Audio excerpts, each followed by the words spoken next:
Gonna hate it if you do. Okay, fresh juice. That joint is cold, man. Rainier Avenue Radio off of the Ticket to God album right there from Cyrus Alexander. That is the title track. The whole album produced by Smoke in 2B6. New Cyrus Alexander, Ticket to God. You got the golden ticket, man. They got the golden ticket. Shout out to Willy Wonka and Right?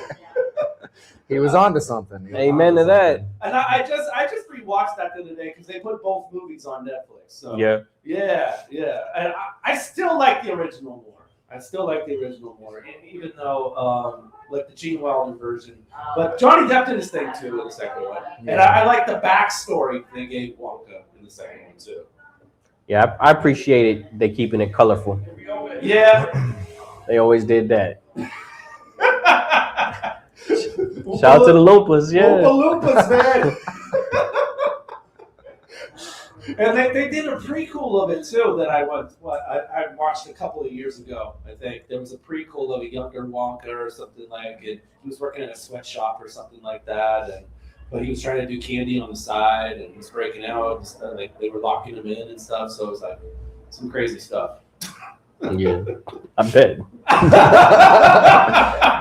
No, it sounds pretty crazy, man. Trying to do candy on the side. Is that a He was hustling them candy bars on the side, I bet. Speaking of doing things on the side, man, Nature by North? No, North of Nature. North of Nature. Yeah. North of Nature, And yeah. metaphysical business. Yes. Yeah. What's this about, man? Well, it's kind of just something that I knew was always going to happen through my journey. Okay. That I've always been a rock hounder, a person of nature.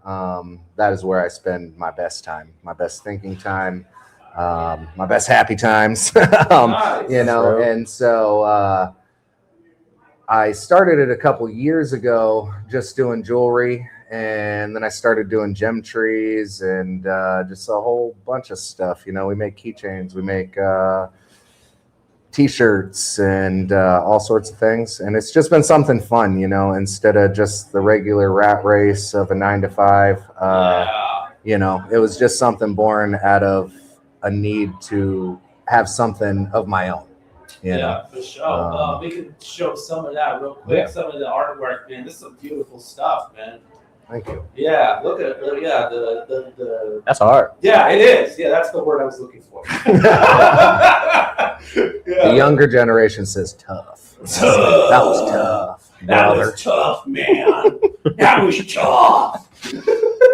Yeah, some other stuff right there. You can see he mentioned the keychains. There you go. Wow. Now, how big is that rock?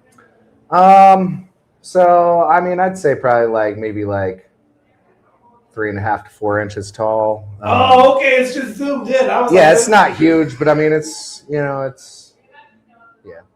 Wow. Do you remember where you picked these things up at? Yeah, some of them. Yeah, actually, I mean, depending on what they are, and then piece by piece, it's kind of funny because it's just as I go through them, they all get thrown in a big pile, right? And then I use them later, or I cut them and I polish them. Me and my dad actually do a lot of that, and Nice. and so yeah, there are times where I pick one up and I go, oh man, I remember this exact moment, you know, which is actually really cool because usually it's shared with family or whatever it brings up, but yeah, so I do, and then a lot of times I don't because I'm human, but We all. so You started doing the outdoor stuff as a family at a young age? yeah. Actually, that's always been a thing for my family. Me and my dad used to That's dope. take road trips when I was younger, and we would just go all over the place. We went. That's like so goofy movie. No, Yeah. with all due respect. Yeah, But you know what I mean? Yeah. For sure, it was like that too. I promise. But out to Yellowstone and Montana, and just all over the place, down through California. Back roads and just taking our time and just having fun. And so, and that's something that was instilled in me at a young age. And so I just kept it alive, and with my own family and things like that. So how often are you outdoors? Like, like a daily thing, a weekly thing? Well, yeah, I do go outside every day. Well, what I mean is not one of those kind of outing. Yeah, no, I know, yeah. So I mean, I wish I could get out more. You know, but with the restraint of life, and you know, so I try to get out as much as possible. Definitely a couple times a month. I did just get a new puppy, and so he was the one I got him so he would push me to do more, actually. And so that's been working out great, you know, just random little walks and things like that. But sidebar, man, did you see that video of that bison tossing that dude? Oh yeah. That dude's from Washington too, I guess. I bet he is. He wasn't from Yellowstone, I know that, or Wyoming. They know better. Yeah, no, actually, it was crazy because while in Yellowstone, what's he supposed to do? Well, no, that's crazy because I've been to Yellowstone and watching how people work that go there, they definitely don't know what they're doing out in nature. Because you'll see a bison laying in a field sometimes and there's 50 people in a circle around it, you know, and like to enter those conditions without a care in the world, that's what happens. You know what I mean? So, and it was unfortunate for the man because it didn't look like they were really even close to him. Really. Yeah. That was something different. But I mean, a lot of the times in those videos, you go, that was your own fault. I was looking for some actual advice. If you're out there, what do you do in a bison? Well, for that man, he did the best he could. He tried to run. Ran around the tree. But yeah. I would have, you know, okay, again, the situation, you can't say what you would do in that situation, right? Because the adrenaline, a giant animal, I mean, there's like, what would you do? You know? That's exactly. Probably do the same thing he was doing. Those trees were tiny. That's, you know. I heard the other day that, you know, a lot of men, they overemphasize what they're actually capable of. So some men will say like, oh yeah, I can fight a bear. That's my favorite line. Because in a situation, if you had to, would you not? Would you let yourself get chewed on by a bear, or would you fight back? I would poke it right in the eye. Like, what are you gonna do in that situation? I'm not getting chewed on. So, and I'm also not outrunning the bear. Yeah, no. I just saw a bear cross the street the other day down by my neighborhood because I live out in the woods, and they're fast. Yeah. It was like a streak going across the road. I did not know they moved like that. Wow. And so new respect. Yeah. But yeah. Yeah. That's what bear mace is for. Have you ever had any encounters? No. Not a hyena, not a coyote. that would be really weird. No, I haven't. No. Just birds and regular things, you know, just squirrels. Squirrels. Yeah. Oh yeah. We can see squirrels. The occasional deer, you know what I mean? Trees. Favorite nature spot? Where's your favorite, you know, place that you've ever Oh man, it is hard to lots to choose from. Yeah. One of my favorite places actually in Washington is over by Cle Elum. So Red Top Mountain. Okay. That is a great spot. Rattlesnake Lake actually was one of my favorite places. You go there and just take one dip. It feels like baptism. And I've never been baptized, but I imagine that's the reawakening you have because it's a big glacier lake and it's amazing. It's up north. It's in Washington. It's in Washington. Gotcha. Yeah. But it's a beautiful place. I want to take the hike someday. You get to hike up above it and kind of see the aerial view. And I've seen pictures. It looks beautiful, but I've just been to the lake. Yeah. So. Shout out to Chili Struggle. He's making me laugh, man. Yo, what if I fish for the shark and kill it? Does that count? Counts for something. Yeah. That's some wild stuff, man. Shout out to DeMarcus. He's also tuning in, former guest of the show. And let's see, Dilly also says Cyrus has more music on SoundCloud as well. Cough, cough. That's all old, but yeah. Ticket to God is fire, though. I'm glad for the album. A lot of his music can really be inspiring. And he also says Rattlesnake Lake is in North Bend. Okay. Oh, well, there you go. Man, by the comments, man, people been rocking with you for like You got decades some fans, more, man. decades plus. Yeah, they be rocking with you. I've been out here for a while. Yeah.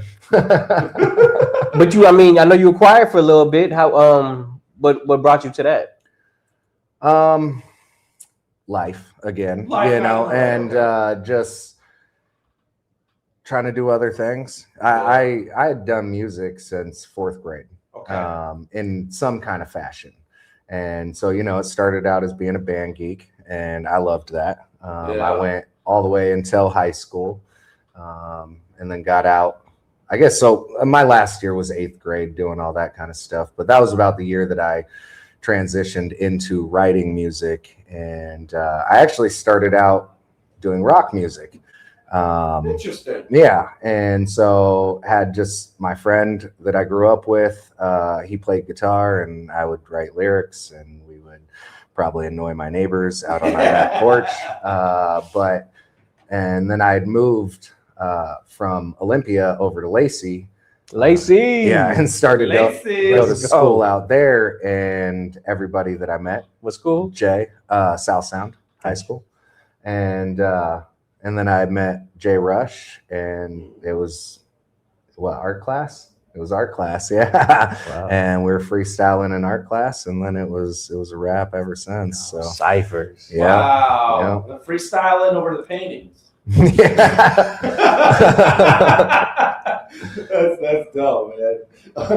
I know, because we saw some of your art in the pictures that we showed a little bit about, the side business, if you will. But what are some of the other artistic endeavors that you do? Like, can you paint? Can you sculpt? Like, or in those? I've tried my hand at painting quite a few times. I enjoy it because it's peaceful. Mm-hmm. I definitely don't think I'm good at it. But it is peaceful, and I do enjoy it from time to time. Other than that, I've been into photography my whole life, nature photography. Nice.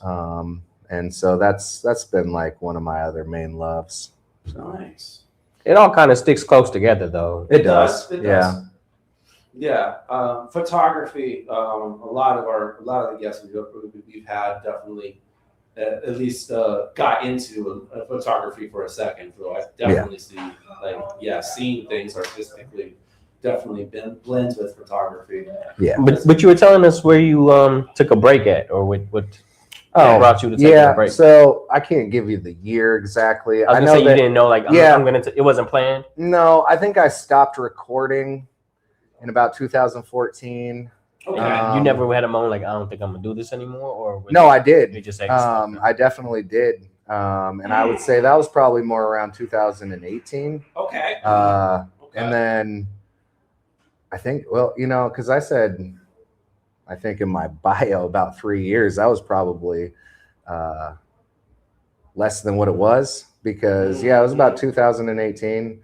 I was still writing a little bit, like here and there, because music has always just been my outlet to get things out. If you had done this since 4th grade, I can't imagine. Like, it's almost just a venting. Yeah, and it is. It's almost my therapy. I say it in my music that it's been my healthy outlet to be able to, for myself, whether I'm releasing the music or not. But I did just stop, and I think I picked it back up in around 2022. Okay, that's 4 years ago.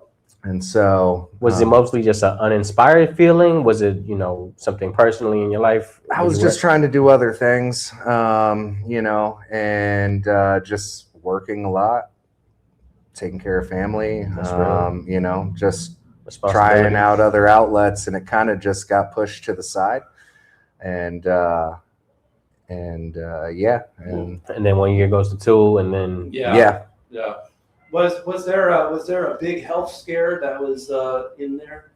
Yeah. So in 2022, I kind of ran into some health issues and found out that I had kidney disease, and high blood pressure, and a bunch of little things in there. And so when I went to the hospital, because one night I was like pretty much cramping from my neck to my toes, just laying in bed, just thinking that was probably it. But I went to the hospital. They put me in there for about a week. They got me all good. Back from that. But yeah, I remember being in the hospital. The first nurse that came in where they put me, she goes, "I was really surprised to even see your age here because we don't get people your age in this part of the hospital, you know." And so they put you up in the geriatric wing. Yeah, pretty much. Yeah, but I mean, it was a good eye opener. And for sure. And while I was laying in the hospital, I definitely thought about all the things that I wanted to do. You know, getting out of there. And somehow music just kept popping up and just kept popping up as like one of those regrets that I had never done an actual album. And so it took me a little time, you know, because I was dealing with my health to actually take that seriously. It started out as a thought, and then I started talking to Smoke, and and then shout out to Smoke. And the very first track I had written was the title track, "Ticket to God." Right. And I kind of was like, was that a fluke? You know, I know, right? After not writing for so many years, I didn't almost believe it, you know? And so the next track came, and that was The Edge. And I think that was the track that I go, yeah, no, I think I can do this, you know, and put out something that's quality, and that can be something that people can relate to and love. And so that's kind of how it started. And randomly, when you were in the hospital, did anybody in particular to come in for like a prayer? No. No, I can't say that anyone did. I mean, I'm sure, I was gonna say which Bible. I'm sure my parents were out there, you know, but I was gonna say you didn't reach for any Bible in particular. Or no, get drawn to. No, I mean, me and God have a solid relationship, and so like, I mean, I talk to God almost on a friendship basis, you know, and so I don't feel like God's ever that far. So I don't need to reach for the Bible because my relationship with him is enough, you know. Nice. So you're back in the studio releasing music. Does it feel like how it was when you left?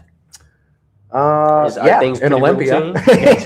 Actually, yeah, we're right back to it. AKA's got a new album. Swamp Tiger's got a new album coming out. It's like right around the way. You know what I mean? I remember there was an article talking about how Olympia was like the music city in Washington, if not for an area in particular. Yeah. In like the past few decades. And I definitely remember when we were getting like a lot of traffic in Olympia. Yeah, there was, I feel like that era might not be with us as much anymore. The local people are still putting on super hard, but I feel like as much as, because, you know, we used to have like Twista and, you know, random members of Bone Thugs and, you know, those kind of people. Yeah. Who was it, actually? Brother Lynch. I opened up for Brother Lynch at the Royal. So that was fun, you know, things like that. But it doesn't seem like that happens as much anymore. So I feel like it has quieted down a little bit. But the people still doing it, I feel, are doing it at a high level, and the performances are still amazing. And so, you know, all credit where credit is due. Olympia's still doing its thing. We're halfway home. We have a live performance coming to you later on. Cyrus Alexander is here, so keep it locked. Fresh Juice, Rainier Avenue Radio.